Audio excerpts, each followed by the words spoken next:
Et c'est comme ça que Satan et ses anges vont maintenant se précipiter sur la terre pour détruire les restes des gens, les restes des hommes qui sont encore vivants sur la terre, ceux qui vont rester, ceux qui vont rater l'enlèvement. Ces gens-là seront maintenant sous la domination des esprits diaboliques et de Satan. Pourquoi? Pour qu'ils soient totalement détruits et qu'ils s'éloignent maximum de la gloire de Dieu. Parce que Satan ne veut pas entrer seul en enfer. Il veut amener avec lui la majorité des personnes. C'est pourquoi la Bible nous dit ici que « Et les étoiles du ciel tombèrent sur la terre, comme lorsqu'un figuier secoué par un vent violent jette ses figues vertes. » Donc vous comprenez que les temps seront durs. Parce que Dieu a retiré la main. C'est comme dans un royaume. Lorsque le roi est dans ce royaume, où le prince, il y a des gardes du corps partout. Le jour où le prince s'en va, la ville reste sans garde du corps et n'importe qui peut venir dans cette ville pour envahir. C'est ce qui va se passer. L'église est enlevée, la grâce de Dieu est retirée du monde. Dieu retire sa grâce du monde, il retire sa main. Et qu'est-ce qui va se passer après?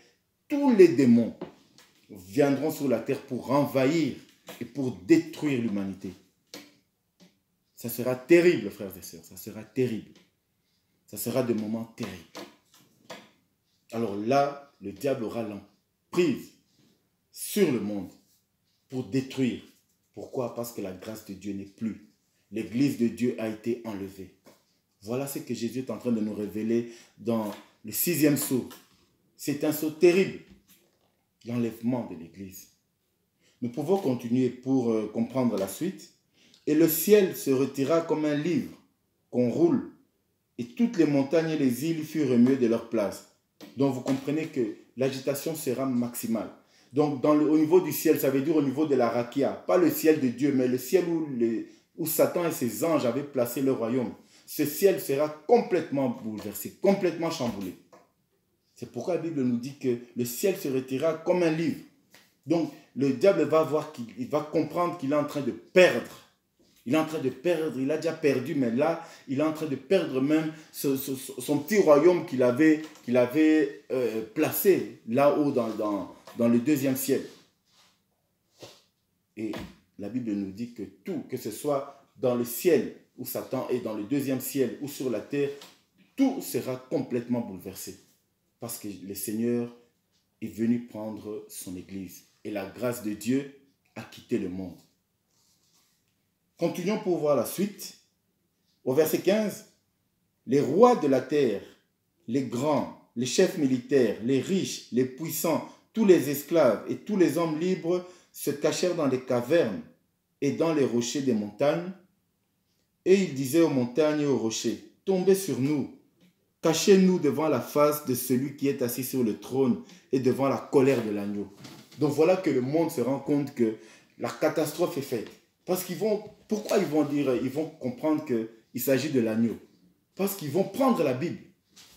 Ils vont dire, mais ce que nous venons de vivre était écrit, c'était déjà révélé. Et la Bible dit qu'après l'enlèvement de l'Église, viendra la catastrophe, viendra la colère de Dieu. Donc ils vont lire la Bible, ils vont comprendre que tout ce que la Bible disait était vrai. C'est pourquoi la Bible nous dit qu'à ce moment, il n'y aura plus de rois, il n'y aura plus de reines, il n'y aura plus de chefs militaires. Tous seront dans la panique.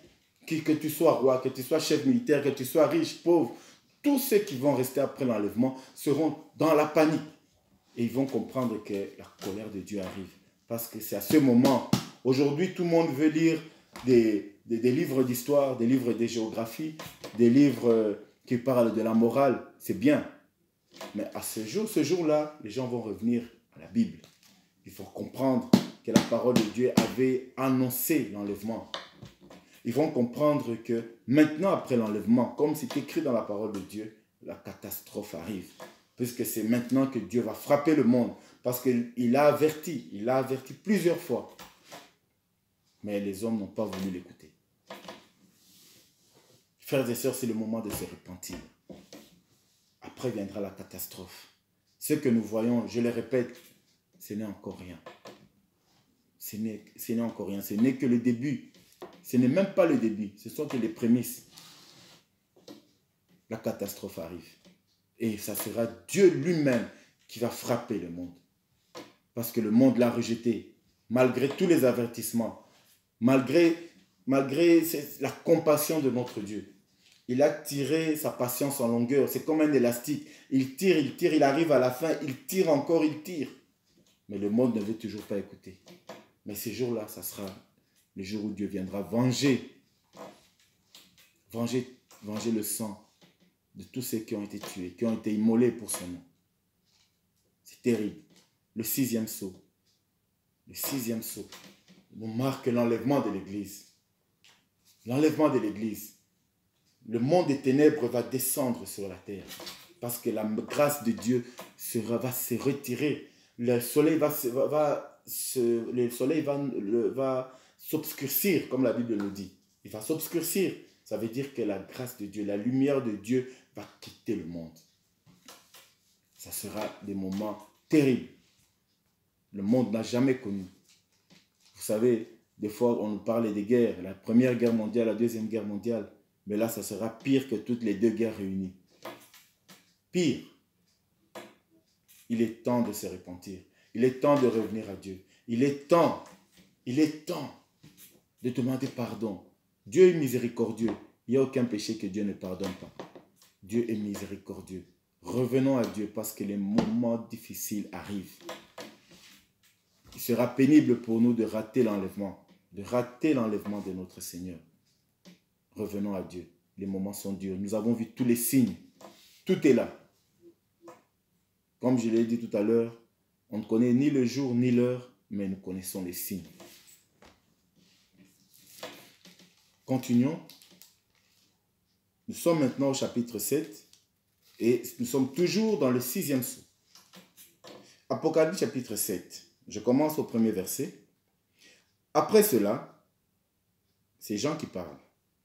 Je vis 4 anges debout aux 4 coins de la terre.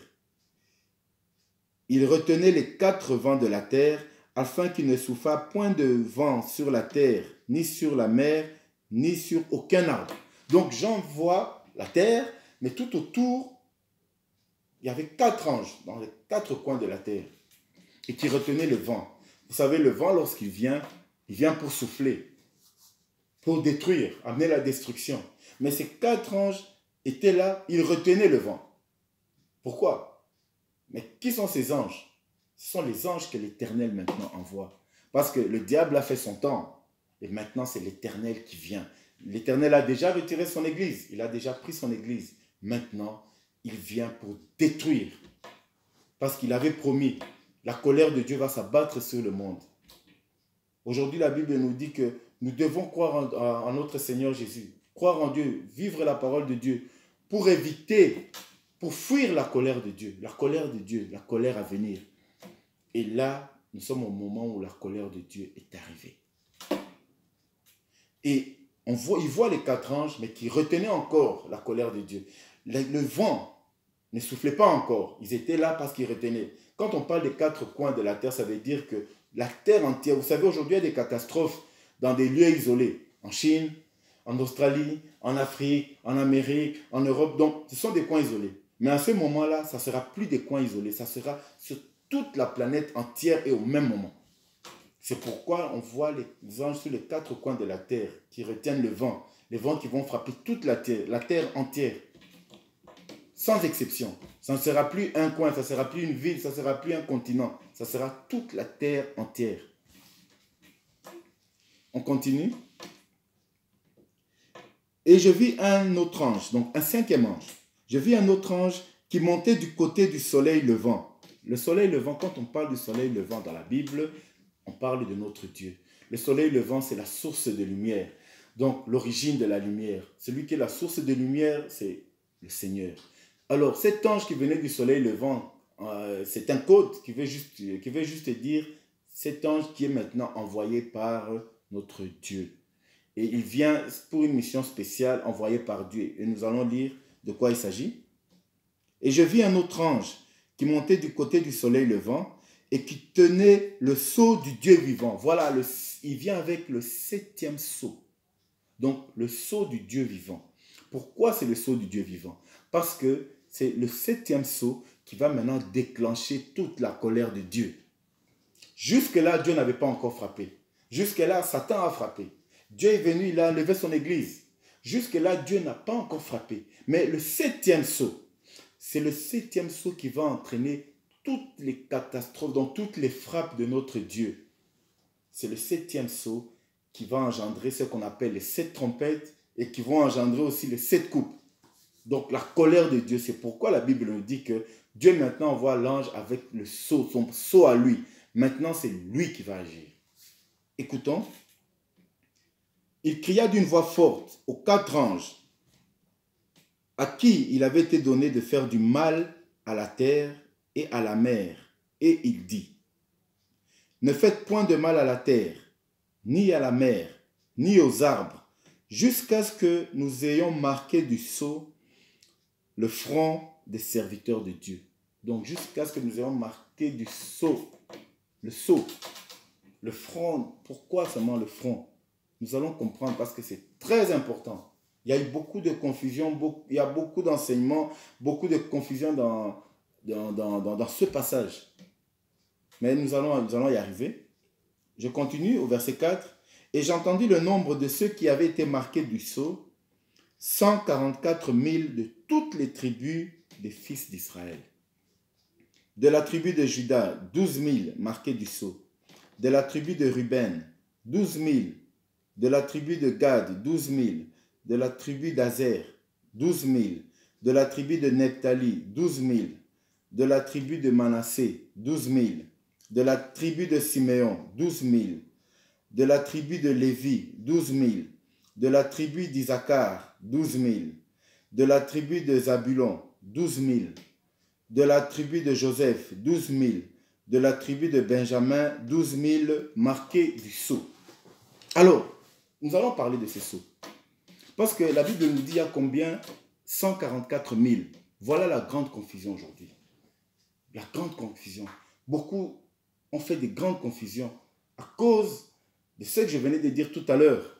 La Bible, surtout l'Apocalypse, c'est un livre rempli de codes. Et pour comprendre ce qui est dit, nous devons décoder les messages. Décoder. Il n'y a pas de chiffres sans code dans la Bible. Ça n'existe pas. Tout chiffre qui est donné dans la Bible a un code. Ça veut dire quelque chose. Ici, ne prenons pas la lettre en disant qu'il y aura 144 000. 144 000 personnes, ce n'est même pas le nombre des habitants d'une ville. Est-ce qu'il y aura que 144 000 personnes qui auront le sceau de Dieu? Ce n'est pas du tout de ça qu'il s'agit. Et c'est quoi le sceau? Pourquoi au front? Pourquoi d'abord le sceau au front? Et je vais expliquer. Lorsque la Bible nous dit qu'il va marquer du sceau au front, qu'est-ce qui va se passer? Ça veut dire que pendant ces moments difficiles, ces moments où la grâce de Dieu ne sera plus, Dieu va faire souffler un vent à travers les nations. Ici, on ne parle que de ceux d'Israël d'abord. Ici, on ne parle que, parce qu'on a parlé des 12 tribus d'Israël. Parce que les nations aussi, plus tard dans la Bible, on parle des 144 000 aussi, mais là, ce n'est pas d'Israël, c'est 144 000 de toutes les nations. On peut lire rapidement. C'est dans Apocalypse 19, verset 9. Lisons rapidement pour voir. Donc, il y a 2 fois 144 000 dans l'Apocalypse. Il y a 144 000 des tribus d'Israël et il y a 144 000 de toutes les nations, des autres nations. Lisons Apocalypse 19, verset 9. Oui, c'est là. Attendez, je vais revoir. Non. Apocalypse 14, pardon. Apocalypse 14, verset 1. Lisons.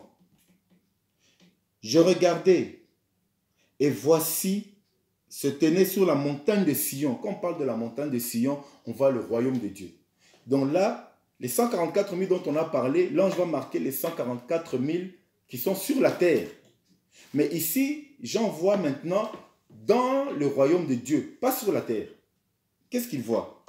Je regardais et voici l'agneau se tenait sur la montagne de Sion et avec lui 144 000 personnes. Donc voilà encore 144 000 autres personnes. Mais cette fois-là, ils ne sont pas sur la terre, ils sont dans le royaume de Dieu. Qui avaient son nom et le nom de son père écrit sur leur front. Voilà encore sur le front. Pourquoi seulement sur le front? Donc vous comprenez que les 144 000, ici, on parle des enfants d'Israël. Mais ici, il y a encore 144 000 de toutes les tribus de la terre qui sont au ciel. Ça veut dire ceux qui ont déjà été enlevés. Or, nous allons voir juste après. On va nous dire que, on peut lire avant de revenir. Lisons. On revient dans Apocalypse 7, 9. Écoutez. Après cela, je regardais et voici, il y avait une grande foule que personne ne pouvait compter, de toutes les nations, de toutes les tribus, de tout peuple, de toute langue. Ils se tenaient devant le trône et devant l'agneau, revêtus de robes blanches et des palmes dans leurs mains. Et ils criaient d'une voix forte en disant, le salut est à notre Dieu qui est assis sur le trône et à l'agneau. Donc vous comprenez que ici, Jean voit maintenant une foule, la Bible est claire, elle dit une foule qu'on ne pouvait pas compter. Impossible de compter, tellement ils étaient nombreux. Il y avait les gens de toutes les nations, de toutes les tribus, de toutes les langues. Mais d'où venaient ces gens? C'est les gens dont on a parlé, qui venaient, parce qu'on est toujours au 6e sceau. Des gens qui venaient, après la trompette du 6e sceau, les gens qui ont été enlevés. Ceux qui viennent, c'est l'Église qui a été enlevée de la terre. Et ils voient maintenant tous ces gens devant le trône de Dieu. Tous ceux qui seront enlevés de la terre, quand nous serons enlevés tous, nous allons nous retrouver devant le trône de Dieu. Mais le nombre est illimité parce que ici, la Bible nous dit qu'on ne sait même pas compter le nombre. Pour un homme, c'est difficile de compter le nombre. On ne sait pas compter. Donc vous comprenez qu'il ne s'agit pas de 144 000 personnes. Parce que lorsqu'on voit dans Apocalypse 14, Jean dit que je vois l'agneau sur la montagne de Sion avec 144 000 personnes. Mais juste avant, on nous a dit que c'est un nombre que personne ne peut compter. Donc vous comprenez que 144 000, ce n'est pas un nombre, c'est un code. Alors je vais vous expliquer c'est quoi le code. Et pourquoi la marque sur le front. Parce que le front, qu'est-ce que nous avons dans le front? Le front représente le siège de la pensée. Ça veut dire tous ceux qui ont la pensée pour Dieu. Donc dans leur pensée, tu concentres toute ta pensée, toute ton énergie, tu ne fais que penser à Dieu. Tous ceux qui ont Dieu dans leur cœur et leur pensée est tournée vers lui, ce sont ceux-là dont la Bible dit qu'ils ont reçu le sceau, les 144 000 qui ont reçu le sceau. Ça veut dire quoi? L'Éternel va souffler après cette situation, après l'enlèvement de l'Église. L'Éternel va souffler un vent qui va toucher le cœur dans le monde entier. Il n'y aura pas des gens précis. Parce que la Bible nous dit que nous sommes tous destinés à la vie éternelle. Nous sommes prédestinés à la vie éternelle. Mais ce n'est pas tout le monde qui va entrer dans le royaume des cieux. C'est comme à l'école. Nous sommes tous prédestinés à réussir, passer de classe. Mais ce n'est pas tout le monde qui réussit. Ce n'est pas tout le monde qui passe de classe, malheureusement. Et c'est la même chose avec Dieu. Tous nous avons été prédestinés à la vie éternelle. Dieu va souffler son vent sur tout le monde, pour que les gens aient en lui maintenant la pensée, pour qu'ils aient cette marque. Mais malheureusement, il n'y aura pas, ce n'est pas tout le monde qui recevra la marque, ce n'est pas tout le monde qui aura les idées tournées vers le Seigneur. Tout le monde n'aura pas le cœur touché pour que leurs idées soient tournées vers Dieu. Mais seuls 144 000. Mais 144 000, c'est quoi? Alors, je vais expliquer. On a dit 12 000 par tribu. Nous avons combien de tribus d'Israël? Il y en a 12. Donc, si vous faites 12 fois 12, c'est ce qui fait 144. Ne comptons pas les 1000. Je vais expliquer c'est quoi. Alors, 12, dans le code biblique, et ça, les Juifs le savent très bien, le code 12, sans entrer dans les détails, je vais expliquer seulement, le code 12 représente la totalité des enfants de Dieu. Ça veut dire la totalité de ceux qui ont accepté Dieu. La totalité des gens qui ont cru en Dieu. Je donne un exemple. Vous êtes dans une maison. Vous êtes à 300 personnes. Et toutes les 300 personnes, vous avez cru en Dieu. Vous croyez au Seigneur. Vous avez accepté le Seigneur Jésus-Christ. Les 300 personnes que vous êtes, selon la Bible, vous représentez le code 12. Si vous êtes 1 million de personnes, les 1 million de personnes représentent le code 12. Alors, je donne l'exemple, par exemple, par pays. Si au Congo, nous avons 3 milliards de personnes, 3 millions de personnes qui ont cru en Jésus-Christ, les 3 millions de personnes représentent le code 12. Si en France, il y a 1 million de personnes qui croient en Jésus-Christ, les 1 million représentent le code 12.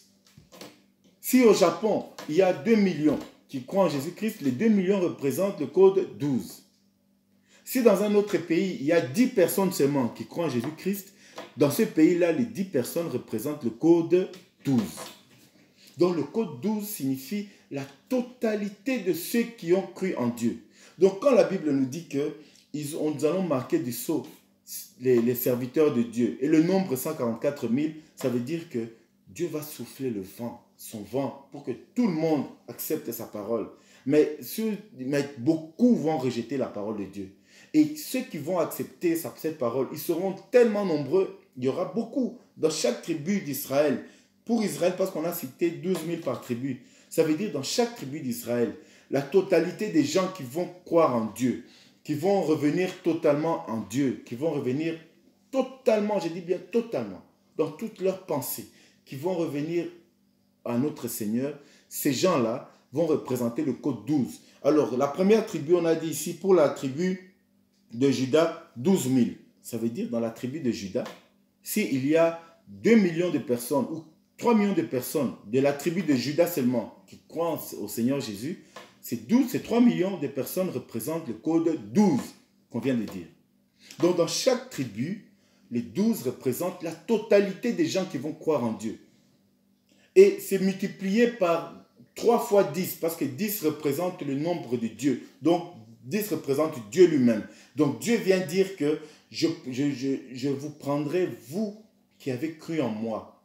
Je vous garderai, vous deviendrez mes enfants. Je vous protégerai, vous serez scellés de mon sceau, vous tous qui allez croire en moi.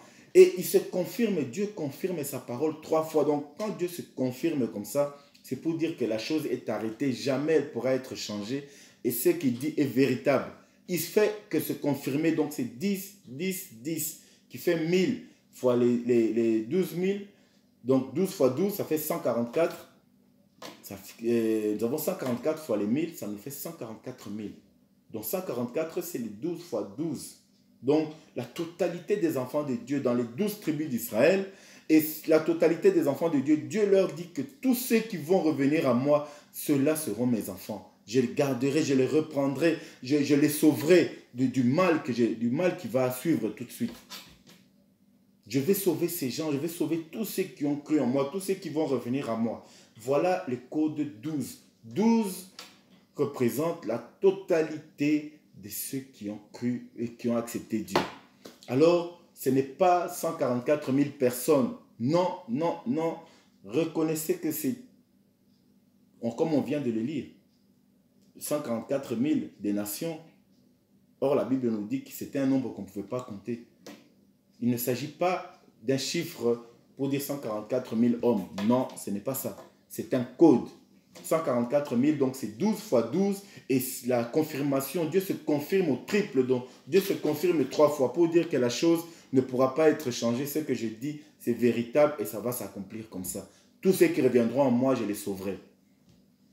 Voilà la signification. Et dans le 6e sceau, voilà que Dieu marque maintenant, il envoie son souffle pour que les gens aient la pensée vers lui, pour que les gens aient le cœur, qui leur tourne vers, qui comprennent que dans notre Dieu, là, qu'on revienne à notre Dieu. Oui, c'est vrai, on a raté l'enlèvement de l'Église, mais maintenant, on doit revenir à notre Dieu, revenir à notre Dieu, parce que le temps de grâce est fini. Il n'y aura qu'un seul moyen de pouvoir être sauvé, c'est de croire en Dieu, de persévérer, parce que le signe de la bête va suivre. Les 666 va suivre. Mais le seul moyen pour accéder au royaume des cieux, ça sera de s'attacher à Dieu et d'accepter de mourir pour Dieu. Il n'y a plus de temps de grâce où tu demandes pardon, Dieu pardonne-moi, je vais mourir calmement. Non, ce temps-là est fini. Tu acceptes d'être décapité, d'être tué pour Dieu, ou tu persévères jusqu'à la fin et tu ne prends pas ce qu'on appelle la marque de la bête. Mais nous allons bien expliquer ce que ça veut dire plus tard. Donc voilà les moyens. Mais Dieu dit que celui qui reviendra vers moi, je le sauverai. Voilà le 144 000, le code 144 000. C'est tous les enfants de Dieu, tous ceux qui vont revenir à Dieu de toutes les tribus d'Israël, ceux-là seront sauvés. Alors, la Bible